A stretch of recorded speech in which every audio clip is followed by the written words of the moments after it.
El Señor esté con ustedes. Del Santo Evangelio según San Marcos.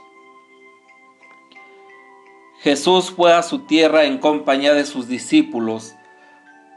Cuando llegó el sábado, se puso a enseñar en la sinagoga, y la multitud que lo escuchaba se preguntaba con asombro: ¿dónde aprendió este hombre tantas cosas? ¿De dónde le viene esa sabiduría y ese poder para hacer milagros? ¿Qué no es este el carpintero, el hijo de María, el hermano de Santiago, José, Judas y Simón? ¿No viven aquí entre nosotros sus hermanas? Y estaban desconcertados.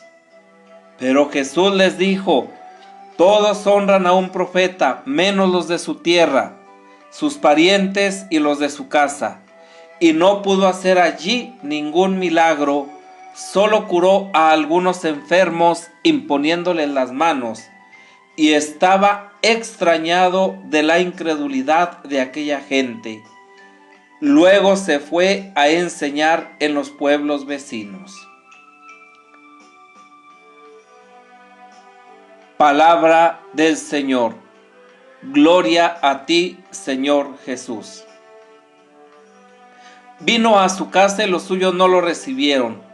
30 años viviendo en Nazaret, en un pueblo apartado de las grandes vías de comunicación, conviviendo con personas ordinarias, viviendo como ellos, con ellos, tan común como ellos. 30 años manteniéndose tan semejante a aquella gente que no se notaba diferencia alguna entre él y Santiago, José, Judas o Simón, que por cierto no eran sus hermanos, sino sus compañeros, sus amigos, sus primos, sus parientes. 30 años juntos, y a la hora de manifestarse harán caer sobre él el juicio que cierto viernes encontrará un eco dramático, imposible. Dios no puede estar tan cerca de nosotros.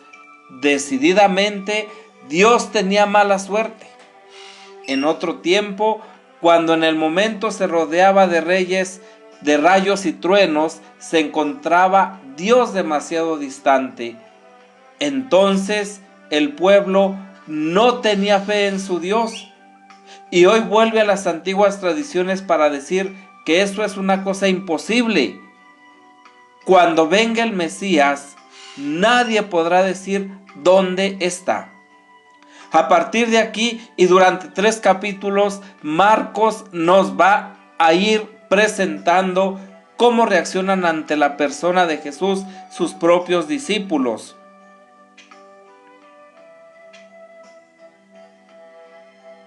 Marcos nos va a ir presentando esta reacción.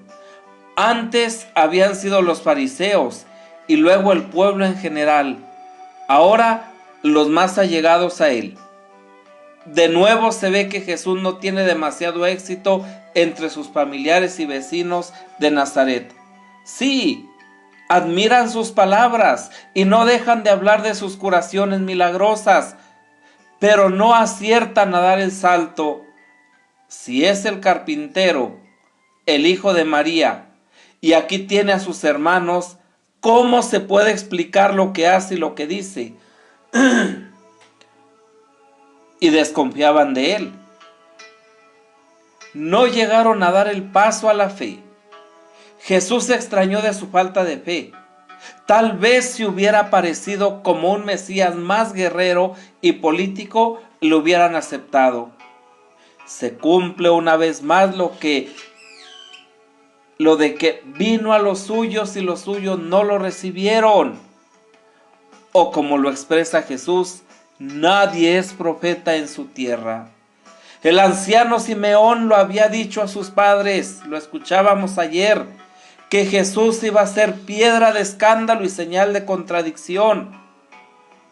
Lo de llamar hermanos a Santiago, José, Judas, Simón, nos dicen los expertos que en las lenguas semitas puede significar otros grados de parentesco. Por ejemplo, primos. De 2 de ellos Nos dirá más adelante Marcos quién era su madre, que también se llamaba María.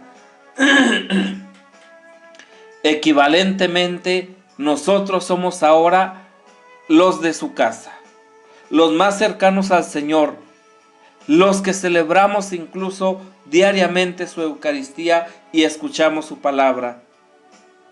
Puede hacer milagros porque en verdad creemos en Él, o se puede extrañar de nuestra falta de fe y no hacer ninguno. ¿No es verdad que algunas veces otras personas más alejadas de la fe nos podrían ganar en generosidad y en entrega? La excesiva familiaridad y las rutinas son enemigas del aprecio y del amor. Nos impiden reconocer la voz de Dios en los 1000 pequeños signos cotidianos de su presencia, en los acontecimientos, en la naturaleza, en los ejemplos de las personas que viven con nosotros, a veces muy sencillas e insignificantes según el mundo, pero ricas en dones espirituales y verdaderos profetas de Dios. Tal vez podemos defendernos de tales testimonios como los vecinos de Nazaret, como un simple, pero ¿no es este el hijo del carpintero?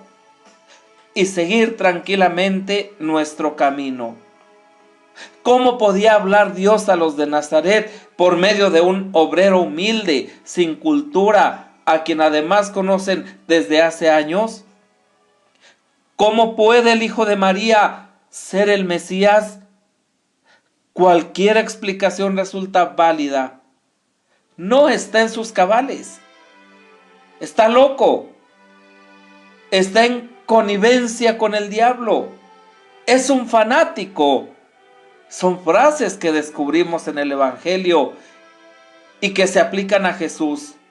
Menos aceptarle a Él y su mensaje, porque resulta exigente e incómodo o sencillamente no entra dentro de su mentalidad. Si le reconocen como el enviado de Dios, tendrán que aceptar también lo que está predicando sobre el reino, lleno de novedad y de compromiso, lleno de conversión. Es algo parecido a lo que sucede en los que no acaban de aceptar la figura de la Virgen María, tal como aparece en las páginas del Evangelio. Sencilla, mujer de pueblo, sin milagros, experta en el dolor, presente en los momentos más críticos y no en los gloriosos y espectaculares. Prefieren milagros y apariciones, mientras que Dios nos habla a través de las cosas de cada día y de las personas más humildes.